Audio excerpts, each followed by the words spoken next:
بسم اللہ الرحمن الرحیم۔ السلام علیکم ورحمۃ اللہ وبرکاتہ۔ آج کا ہمارا موضوع رسول اللہ صلی اللہ علیہ وآلہ وسلم کے عفو درگزر کا ایک بہترین واقعہ۔ اس سے پہلے اگر آپ نے ہمارا چینل سبسکرائب نہیں کیا تو ہمارے چینل ماریا وائس کو سبسکرائب کریں اور بیل نوٹیفیکیشن آن کر دیں۔ تو چلیے اپنی آج کی ویڈیو کا آغاز کرتے ہیں۔ ہجرت سے پہلے بیت اللہ کی کنجی قریش مکہ کے قبضے میں تھی اور یہ کنجی عثمان بن طلحہ کے پاس رہا کرتی تھی۔ یہ لوگ بیت اللہ کو پیر اور جمعرات کے روز کھولا کرتے تھے۔ ایک دن رسول اللہ صلی اللہ علیہ وآلہ وسلم تشریف لائے اور عثمان بن طلحہ سے دروازہ کھولنے کو فرمایا تو عثمان نے دروازہ کھولنے سے انکار کر دیا۔ رسول اللہ صلی اللہ علیہ وآلہ وسلم نے فرمایا، اے عثمان، آج تو یہ دروازہ کھولنے سے انکار کر رہا ہے اور ایک دن ایسا بھی آئے گا کہ بیت اللہ کی یہ کنجی میرے قبضے میں ہوگی اور میں جسے چاہوں گا یہ کنجی دوں گا۔ عثمان نے کہا، تو کیا اس دن قوم قریش ہلاک ہو چکی ہوگی؟ آپ صلی اللہ علیہ وآلہ وسلم نے فرمایا، دیکھا جائے گا۔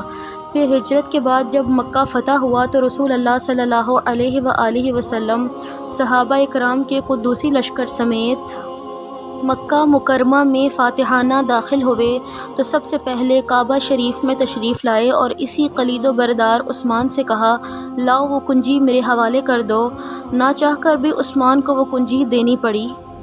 رسول اللہ صلی اللہ علیہ وآلہ وسلم نے وہ کنجی لے کر عثمان کو مخاطب فرمایا، عثمان، لو، کلید و بردار میں تجھی کو مقرر کرتا ہوں، تم سے کوئی ظالم ہی یہ کنجی لے گا۔